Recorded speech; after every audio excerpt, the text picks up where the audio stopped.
All right, guys. Hi, hello. We're back again with our final. There we go. My fingers out of the way. With our final PowerPoint of Unit 3. This has just got a little bit of information, so hopefully by this point you've managed to complete most of your review packet if you've been working on it. This also will free up more time for you to be able to complete your raft assignment, which is still out there for you to be submitted, and all that good stuff. So we're just gonna dive right in and talk about this last final little bit. So as I started talking about yesterday, what we saw happening in this 1950s decade is that we started to see, similar to the 1920s, I'm going to make that parallel pretty much all the time, is that what was on the surface, what the people around the world looked to and what they saw about what it was like living in America during this time was not very accurate. It's pretty superficial, and it only applies to certain groups in the country where there is a rising middle class of individuals going into the service sector and consumerism on the rise, with people buying more things and wanting more stuff and moving to the suburbs and taking with them all of that money. There's just as many, if not more, people living in really tough situations. And again, the people who are being successful and getting that American dream, they're picking up and moving out. And what is left behind are all of these individuals living in cities like they had been before the war, and living well below the poverty line. The poverty line is going to be something that is assigned to population based off of income. And below the poverty line are people not making enough to meet all of their basic needs. So 1 in 4 people in the United States were living in that situation. The elderly, a lot of single women with children, minorities who have been kept out and kept back because of lots of different, again, obstacles being thrown in their way. And these people are finding themselves in a really new and tough situation, because with the rise of the middle class, with this, again, a group of people who are moving out of the cities and into the suburbs, they're going to take with them all of their income and all of their taxes. This phenomenon gets referred to as white flight, because the people who are going to be able to be successful in this time are all going to fit into that white middle class America kind of vibe, as we have started to see and noticed before in our discussions. And the problem here, of course, is that they take with them all of those economic resources that a city needs. A city is like our federal government. They don't make revenue. What they get is from taxes and from businesses bringing income into the city itself. And when you take the biggest spenders and the people with the most money to be able to do that, it's taking all of that away. And a lot of the people who were living in the rural parts of the country are finding it more and more expensive to do so. So they're coming into the cities looking for jobs, and cities unfortunately can't keep up with this turnover. It's causing a lot of them to deteriorate throughout the 1950s, where the suburbs are hitting this golden, beautiful, everything is perfect and nice. The cities of America are really struggling because they don't have enough taxes to be able to provide good public education, and their transportation systems are going to start to deteriorate. They can't pay their police and their fire departments as well as they used to be able to, which of course deteriorates the safety of that city, so on and so forth. And what we see happen here, and again, this is something that, and I'm not accusing anyone of doing this, but oftentimes you think to yourself, well, people have gotten out of this situation before. They've managed to make their way out into a better life when they've been born into poverty. I mean, you all are very familiar with the rags to riches stories that exist out there. But you have to understand that that's the exception. That most often, when individuals are born into a life of poverty, they find themselves stuck there because of various different elements which are very hard to overcome. So in the idea of living in poverty, let's say that you, again, are born into a family that's living below the poverty line, and you'd like to be able to get out of it, but you just have to make it through as a child until you're an adult.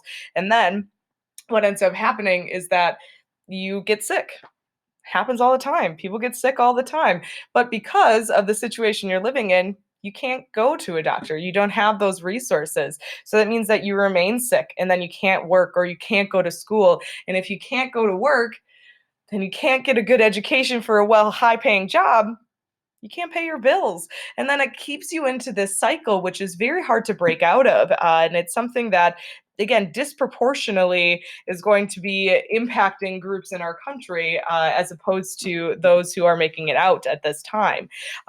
Because of the deterioration of cities during the 1950s, and the government, the federal government, decides that they're going to go out and they're going to launch a problem, or not a problem, kind of a problem, a program called urban renewal. Urban renewal is where, again, governments would come in and they would demolish previous lodging and, again, things, areas, neighborhoods, whole neighborhoods were just torn down at this moment in time because they were not upkept and there maybe were a lot of foreclosures in them and so on and so forth. And they would create new items to help contribute maybe to a turnover to different kinds of low income housing or shops that are going to be able to provide for the people in those cities that are still there. The Housing and Urban Development, or HUD, which still exists today, their whole job or responsibility as a federal department was to improve conditions in cities, in inner cities in particular, where they saw a lot of this deterioration happening.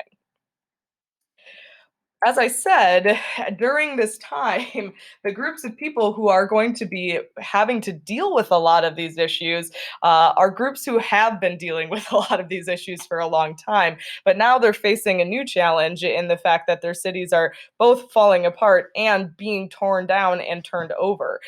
So we're going to see here that just like with African Americans in yesterday's PowerPoint, today, this extreme poverty and this extreme lack of opportunity to change one's life, it's going to start the process of activism. And as I said yesterday, organizations with African Americans start to get going in the 1950s. It's not just African Americans who are also going to start to feel the pressures of poverty become too much and they need to stand up for themselves. So we're going to talk about Mexican Americans briefly. So the Bacaneros program of 1942 was something that the federal government created to basically bolster the workforce. Remember, we needed during the war as many laborers as we could, so it allowed Mexicans to come into America in huge, huge numbers to work as laborers, and it was supposed to be a short-term contract basically, and a lot of them stayed. Again, they liked living in America. They had a good job. They again found themselves in a situation that was much better than what was happening in Mexico, and we're going to see that they're going to get by as well as they can, and eventually, just like with all of these situations we'll talk about here, there's a tipping point, a breaking in of the process that eventually leads people to start to become much more active in participation and asking for what they need. And what happens with Mexican Americans is the Longoria incident. Longoria was a World War II veteran who was refused funeral service, the proper burial of a veteran, because of his race. And this caused a huge chaos amongst the Mexican American community of the United States. And they started to organize. It's kind of the next step always. So the Unity League of California was an attempt to try and get Mexican Americans registered to vote so they could speak up. They could ask for what they need and what they want. Native Americans also are going to be, again, kind of feeling the intensity of poverty during the 1950s, and it's going to lead to an eventual attempt to try and, again, change things. Native Americans, oh man, they were granted citizenship 1924. Again, this idea of Native Americans not being American until the 20s is a rough one for me. But just like any other minority, because that's exactly who they are, they're, again, a group that doesn't fit into the typical white American visual that we all have. They're treated as second class. In the 1950s through the 60s, Eisenhower, who is in charge at that point, is going to change the Native American relationship with the government again.